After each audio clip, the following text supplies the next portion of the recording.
Drage gledalke, dragi gledalci, lepo pozdravljeni na našem kanalu Zgodovina slovenskega alpinizma. V prejšnjem delu oziroma epizodi zgodb iz zgodovine slovenskega alpinizma ste si lahko ogledali spomine Antona Sazonova Tonača na eno od najbolj epskih zgodb naših alpinistov. Prvo, zimsko ponovitev Čopovega stebra v Triglavu, ki so jo Tonač, Aleš Kunaver in Stane Belak, med plezalci bolj znan kot Šrauf, preplezali leta 1968. V 8 dneh v nemogočih razmerah. V zvezi z zimskim čopom pa velja omeniti še eno zanimivo, zabavno prigodo, ki pa tudi lepo odslikava stanje alpinizma na Slovenskem v tistem času. Torej, veliko resnega in težkega plezanja in pa veliko prijateljstva, zabave ter heca.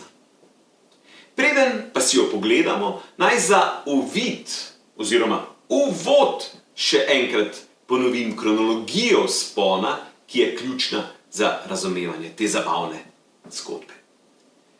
Kunaver, Sazonov in Belak so poskusili v smeri že prej. O tem se je po alpinističnih odsekih oziroma ferajnih, kot jim še danes med plezalci rečemo, veliko govorilo. Vsi so čakali na uspeh v steni. Zadnjič so bili v steni kakšen teden pred začetkom končnega uspešnega vzpona, torej tega, ki se je začel 31. januarja. A takrat jih je odvrnil močan veter in morali so se vrniti domov v Ljubljano. Takrat, ko naj bi, torej trojica Ljubljančanov po napovedih bila v steni, sta v vrata prišla Marička Horvat iz Akademskega alpinističnega odseka, velikega rivala alpinističnega odseka Planinskega društva Ljubljana, Matica, katerega člani so bili Kunaver, Sazonov in Belak, in zraven nje matičar Jaka Kastelic. Ker treh matičarskih asev v steni nista zasledila, vreme je bilo krasno, lepo, odlično za vzpon, vsaj tako sta sklepala, sta zvečer s pomočjo ojačanega čaja na steno v zimsko sobo v vratih napisala eno zelo zanimivo, zbadljivo pesmico. Ko jo je Šrauf prebral, se naj bi ob kanonadi njemu znanih, značilnih izvirnih kletvic menda pridušal, da ali steber tokrat zlezejo, ali pa ga iz vrat nesejo samo še z nogami naprej. Poglejmo si sedaj to pesem. Avtorja sta jo naslovila kar s Čopov steber, vsako kitico, 6 njih, pa sta opremila z opisom. Takole gre. Čopov steber, uvod. Tam, sredi stene severne Triglavske, famozni Čopov steber se v nebo poganja. Mar katerega ekstremista iz dežele Kranjske po zimskem vzponu slaše ne preganja. Zaplet. Razvedelo se po vasi je ljubljanski, da trio matičnjakov v steno se odpravlja. Navlekli krame v vrata so pripravniki in članski, da li kaj haska vode, se vprašanje ustavlja. Vrh. Prišla pod steno na oglede sta dva patriota, kukalo, objektiv sta v Čopa uprla. Zaman naivneža sta v steno zrla, kapeljnov ni, zagvišno bo pomota. Intermezzo. Razmere v steni so bile prekrasne, za malo, da sonce še po noči ni sijalo. Zakaj pogojev teh kristalno jasnih se kapeljnom velikim ni izrabiti dalo? Razplet. Šušlja se, da te zime Čehov se ni bati. Pobral je Eiger Nemca, kandidata. Zatorej tujca letos še ne bo pred vrata, čemu bi mučili domači se primati. Epilog. Gore naše so prenizke, Hindukuš bi bil še kar, Zato na tuje na obiske hodimo gledat hribov čar. In nauk Hindukuš bo trening za čopa. Kaj pa na to pravita danes Marička in Tonač? Prisluhnimo. No, to se je vedeli, ne, da se pripravljajo, ko so se resno pripravljali. In to se je vedeli, da bodo te šli in smo bili vsi srečni, da bojo oni prej, kakor pa kakšni Čehi ali pa kakšni Nemci, ker Čehi so sem hodili in so tudi kakšno prvenstvo nam ukradali, ne. Nemci pa sploh. So rekli, fino gre, zdaj gre pa Šrauf, pa bodo, ne.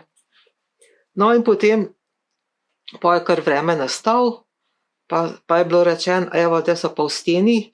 To že prej so se pripravljali, so nosili in pripravniki kaj gor pod steno, da so imeli tam zalogo, ne, da ni treba bilo v enem dnevu vse gor to so mi kaj znosili, ne. In potem je bilo pa tako, da so rekli, zdaj pa jaz v Rio, ne, smo se dobili.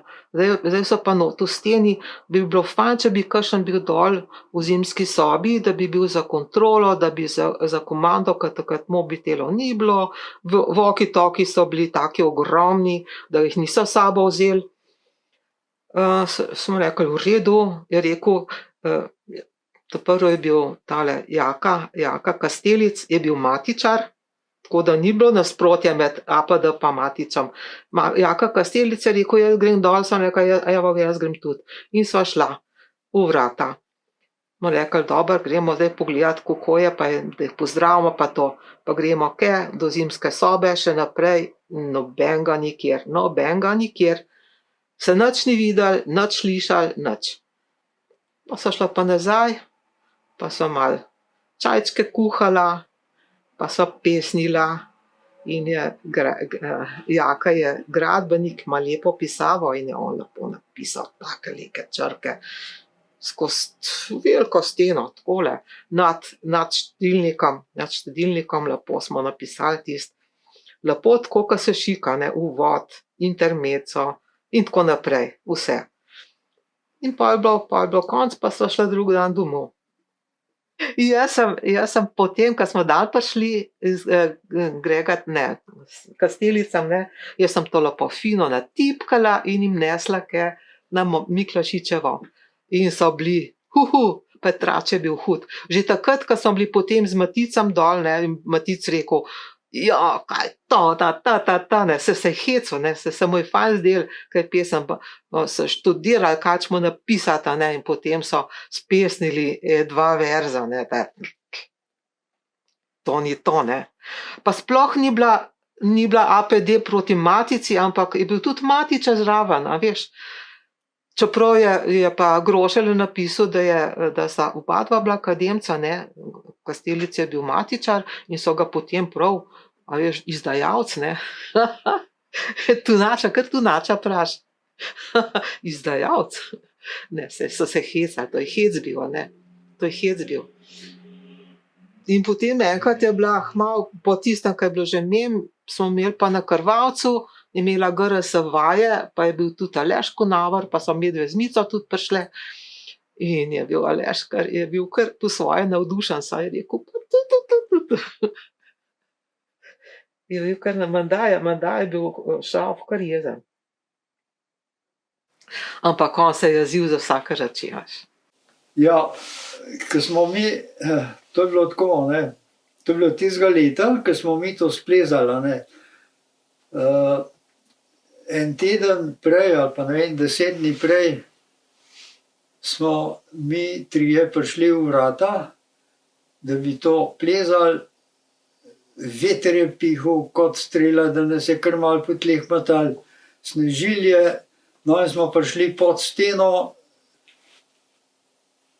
smo rekli, ja, tale vreme, to pa zdaj ni za kakšno plezalijo, ne. No in smo pod steno tam preniskali, pustili opremo in smo rekli, ko se bo pa tale vreme zdajle umiril, pa ni hudir, da ne bi ratali par dni lepega vremena, pustimo opremo tukaj. In o prvi priliki pridemo sem. A ne.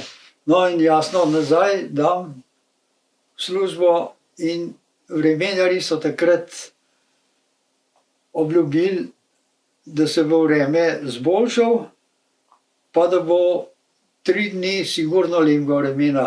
In glih tisti prvi dan sta 2 kolega, ena Marička Horvat pa Njaka Kastelic, sta prišla kot ferbca ke v vrata v tisto koravlo pri Aljaževemu domu in gledata, kje smo mi, a ne. Jasno, mi smo bili še v Ljubljani v službo.